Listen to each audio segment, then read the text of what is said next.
22 orang narapidana lapas kelas 2 Sidoarjo, Jawa Timur, Minggu siang langsung sujud syukur setelah keluar dari pintu lapas. Mereka bebas lebih awal setelah terbitnya kebijakan Kementerian Hukum dan HAM yang memberikan program asimilasi di rumah bagi narapidana. Langkah ini untuk pencegahan dan penanggulangan penyebaran COVID-19. COVID-19 telah ditetapkan Badan Kesehatan Dunia atau WHO sebagai penyakit pandemik atau penyakit yang persebarannya sudah ke berbagai negara. Namun demikian, belum semua masyarakat di Indonesia mengetahui pasti gejala-gejala saat tubuh mulai terinfeksi virus corona. Mulai hari ini akan digelar oleh TNI dan Polri pasukan untuk berada di titik-titik keramaian dalam rangka lebih mendisiplinkan masyarakat agar mengikuti protokol kesehatan sesuai dengan PSBB. Perkenalkan, nama saya Muhammad Arizal Agus sebagai pembicara pertama sebagai tim pro. Dewan juri yang terhormat, kedua tim sepakat, baik itu tim pro maupun tim kontra, bahwa kriminalitas meningkat akibat tekanan sosial dan ekonomi di masa pandemi ini, sehingga kami sebagai tim pro mengharapkan seharusnya hal tersebut tidak terjadi. Oleh karena itu, kami sebagai tim pro ingin menyampaikan 3 poin argumentasi penting mengapa kami sangat menyesalkan terjadinya peningkatan jumlah kriminalitas di masa pandemi ini. Pertama, kami ingin membuktikan bahwa pemerintah sudah progresif dalam membuat berbagai macam kebijakan. Kedua, kami ingin membuktikan seharusnya kriminalitas itu tidak terjadi atau tidak mengalami peningkatan pada masa pandemi ini. Ketiga, apa saja bahayanya ketika kriminalitas itu terjadi atau mengalami peningkatan di masa pandemi ini. Dewan juri yang terhormat, pertama kami ingin membuktikan bahwa pemerintah sudah progresif dalam membuat berbagai macam kebijakan. Itu dikarenakan kebijakan-kebijakan yang telah dibuat oleh pemerintah sangat mementingkan kepentingan rakyat dan berasaskan pada ekonomi kerakyatan. Sebagai contohnya, ketika negara-negara tetangga mengalami resesi seperti Malaysia dan Singapura, pemerintah Indonesia mengambil kebijakan new normal atau kehidupan baru yang tetap menerapkan protokol-protokol kesehatan. Hal itu dilakukan untuk menjaga perekonomian nasional agar tetap stabil.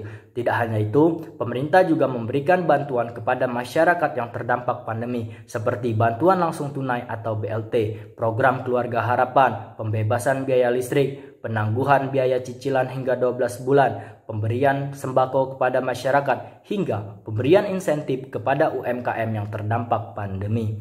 Hal tersebut telah membuktikan bahwa pemerintah telah progresif dalam membuat berbagai macam kebijakan di masa pandemi ini.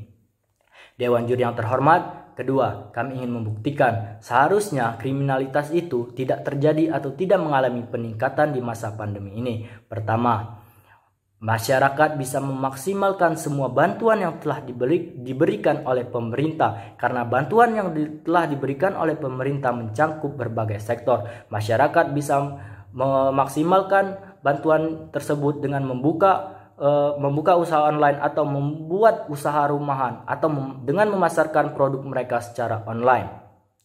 Kedua, seharusnya masyarakat bisa melakukan kegiatan-kegiatan yang baik dan bermanfaat bagi sesama. Misalnya, masyarakat dapat membuat inovasi-inovasi atau melakukan penggalangan dana untuk membantu masyarakat lain yang terdampak pandemi. Ketiga, seharusnya masyarakat membantu dan mendukung semua kebijakan yang telah dibuat oleh pemerintah, karena sebagus apapun kebijakan yang telah dibuat oleh pemerintah tanpa adanya dukungan masyarakat, hal tersebut hanya sia-sia. Hal di atas telah membuktikan bahwa kriminalitas seharusnya tidak terjadi di masa pandemi atau tidak mengalami peningkatan di masa pandemi ini, karena banyak hal baik yang dapat kita lakukan di masa-masa sulit ini.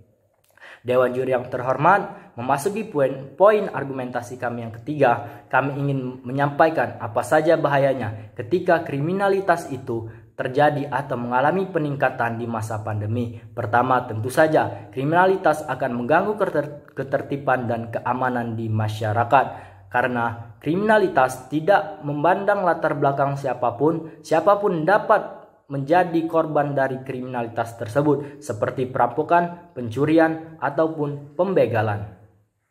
Kedua, kriminalitas dapat mengganggu jalannya roda perekonomian. Itu dikarenakan apabila kriminalitas tersebut meningkat di pusat-pusat perbelanjaan atau pusat-pusat perekonomian. Hal tersebut akan membuat masyarakat was-was dan menurunkan daya beli masyarakat. Seperti yang kita ketahui, 60% perekonomian nasional disokong oleh sektor pangan. Hal tersebut membuktikan bahwa sektor perekonomian sangat terganggu ketika kriminalitas itu terjadi pada masa pandemi.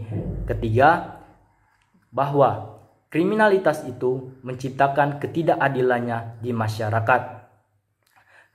Ada banyak masyarakat yang bekerja dengan sungguh-sungguh di masa pandemi untuk memenuhi kebutuhan hidupnya dan kebutuhan keluarganya, menjadi korban kriminalitas atau menjadi korban oknum masyarakat yang melakukan kegiatan kriminalitas.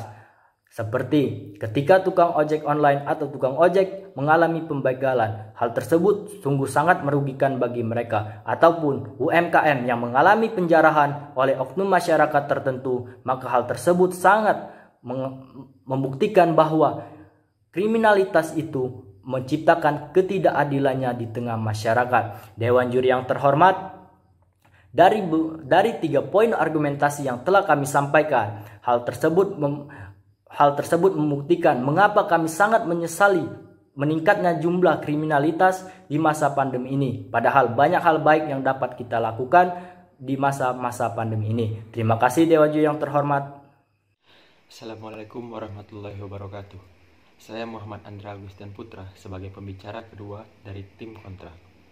Dewan juri yang terhormat, kami selaku tim kontra sepakat tidak menyesali tingginya kriminalitas akibat tekanan sosial dan ekonomi di masa pandemi ini. Pada kesempatan kali ini, saya akan menyampaikan 3 poin argumentasi. Yang pertama, kami beranggapan bahwa kebijakan-kebijakan yang telah dibuat oleh pemerintah Indonesia masih memiliki banyak kekurangan. Yang kedua, kami sepakat bahwa kenaikan tingkat kriminalitas di masa pandemi ini merupakan suatu hal yang wajar terjadi jika berkaca dari kebijakan-kebijakan yang sudah dibuat sejauh ini. Yang ketiga, kami berkeyakinan tingginya tingkat kriminalitas di masa pandemi ini merupakan suatu bukti dari kegagalan pemerintah dalam menanggulangi permasalahan di sektor sosial dan ekonomi selama masa pandemi ini. Dewan juri yang terhormat, berikut akan saya paparkan argumentasi saya yang pertama. Masa pandemi COVID-19 ini merupakan masa terberat yang dialami oleh seluruh umat manusia di era modern ini, dan merupakan tantangan tersulit yang harus diselesaikan oleh setiap pemerintah di seluruh negara. Kenaikan tingkat kriminalitas di masa pandemi ini bukanlah suatu anggapan belaka. Hal ini yang dibuktikan dengan data terbaru yang dikeluarkan oleh pihak kepolisian, yang mana terbukti tingkat kriminalitas meningkat sebesar 4,5% pada bulan Agustus lalu. Bahkan pada bulan April 2020 terjadi kenaikan kriminalitas secara signifikan, yaitu sebesar 11,8%. Kenaikan tingkat kriminalitas ini dipengaruhi oleh salah satu kebijakan yang dikeluarkan oleh pemerintah, yaitu kebijakan dengan membebaskan para napi tindak pidana umum dengan alasan sebagai tindak pencegahan penyebaran COVID-19 di lingkungan penjara. Padahal hal ini menjadi salah satu penyebab mengapa tingkat kriminalitas meningkat secara signifikan pada bulan April lalu. Kebijakan ini dapat kita katakan bahwa ini merupakan kebijakan yang blunder yang dikeluarkan oleh pemerintah Indonesia. Dewan juri yang terhormat, hal inilah yang menyebabkan kami beranggapan bahwa kebijakan yang dikeluarkan oleh pemerintah masih memiliki banyak kekurangan. Dewan juri yang terhormat, berikut akan saya paparkan argumentasi saya yang kedua. Seperti yang kita ketahui, pandemi COVID-19 ini berdampak kepada seluruh lapisan masyarakat, baik dari masyarakat kelas menengah ke bawah maupun dari masyarakat kelas menengah ke atas.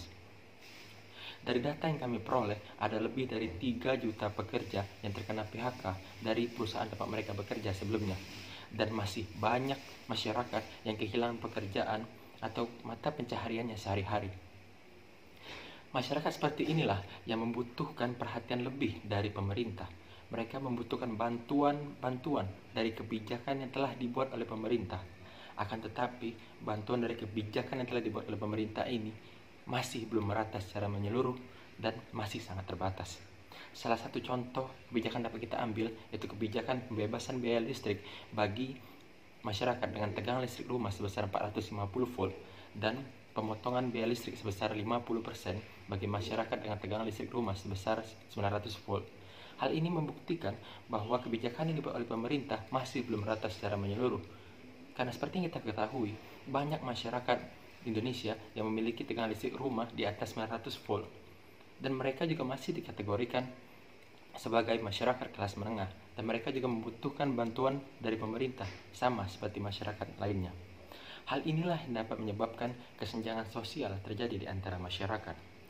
Terlebih, masyarakat Indonesia cenderung memiliki sifat yang ingin mudahnya saja. Sehingga ketika mereka dihadapkan pada masa pandemi seperti sekarang ini, dan mereka merasa mereka kehilangan pekerjaan, mereka tidak dapat membiayai keluarga mereka tidak dapat mencukupi kebutuhan hidup sehari-hari, maka mereka akan mulai terpikir untuk melakukan tindak kejahatan, tindak kriminalitas, mulai dari pencurian, perampokan, penjamretan, dan lain sebagainya. Hal inilah yang membuat kami sepakat bahwa kenaikan tingkat kriminalitas di masa pandemi ini merupakan suatu hal yang wajar terjadi jika berkaca dari kebijakan-kebijakan yang sudah dibuat oleh pemerintah di masa ini. Dewan Juri yang terhormat, berikut akan kami paparkan argumentasi kami yang ketiga. Kenaikan tingkat kriminalitas dapat menjadi alarm pengingat bagi pemerintah, karena ketika kriminalitas tidak terjadi di masa pandemi ini, maka pemerintah tidak akan sadar ketika kinerja mereka masih belum baik. Dan kenaikan tingkat kriminalitas ini dapat menjadi tamparan atau menjadi sindiran tersendiri bagi para elit politik yang berkuasa, bahwasannya kebijakan yang telah mereka buat selama ini masih belum dapat membantu memperbaiki perekonomian di Indonesia ini.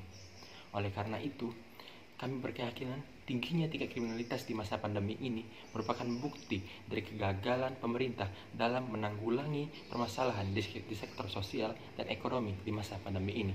Dan kami selaku tim kontra dengan ini menegaskan bahwa kami tidak menyesali tingginya kriminalitas akibat tekanan sosial dan ekonomi di masa pandemi sekarang ini.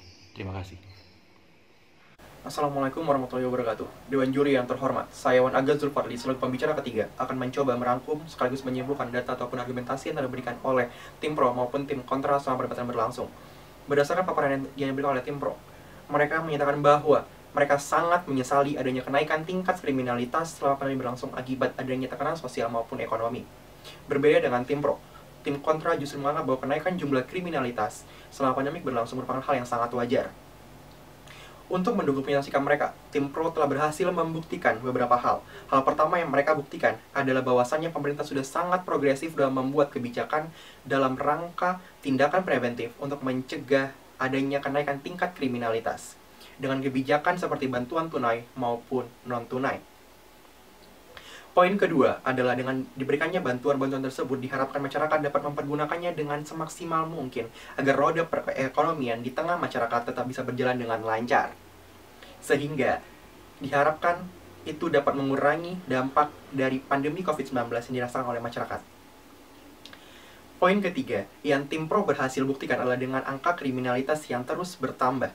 Setelah pandemi berlangsung, nantinya dikhawatirkan peristiwa kerusuhan besar-besaran yang pernah terjadi di Indonesia dikarenakan tekanan sosial dan ekonomi yang terlalu tinggi, dikhawatirkan akan terulang kembali. Di lain pihak, tim kontra menanggapi argumen-argumen tersebut dengan membuktikan beberapa hal.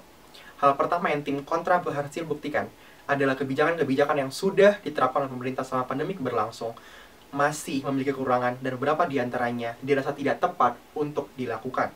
Kebijakan seperti melepaskan napi justru memperparah kondisi kriminalitas selama pandemi berlangsung. Hal kedua adalah kebijakan bantuan yang pemerintah berikan memiliki prosedur berbelit-belit yang membuat masyarakat sangat susah untuk menjangkaunya. Sehingga menjadi wajar apabila masyarakat lebih memilih untuk melakukan tindakan kriminal agar dapat memenuhi kebutuhan hidup mereka selama pandemi ini. Dan hal ketiga yang berhasil tim kontra buktikan adalah bahwa dengan kenaikan angka tingkat kriminalitas, ini bisa menjadi momen bagi pemerintah untuk mengevaluasi kembali kebijakan-kebijakan yang telah mereka lakukan pada masa pandemi ini. Dengan demikian, tim pro maupun tim kontra sudah berhasil membuktikan poin-poin argumentasi mereka masing-masing. Pada perdebatan kali ini, tim kami yang mewakili komunitas sains teknik memberikan solusi yang menguntungkan bagi kedua belah pihak. Untuk tim pro sendiri mengharapkan masyarakat dapat melaksanakan dengan sebaik-baiknya kebijakan yang telah pemerintah sudah tetapkan. Sedangkan tim kontra memberikan solusi agar pemerintah sudah seharusnya untuk melakukan evaluasi kembali kebijakan-kebijakan yang sudah mereka terapkan selama pandemik berlangsung. Tim kami berhasil memberikan solusi bagi kedua belah pihak. Oleh karena itu, tim kami dirasa layak unggul untuk memenangkan perdebatan kali ini. Terima kasih.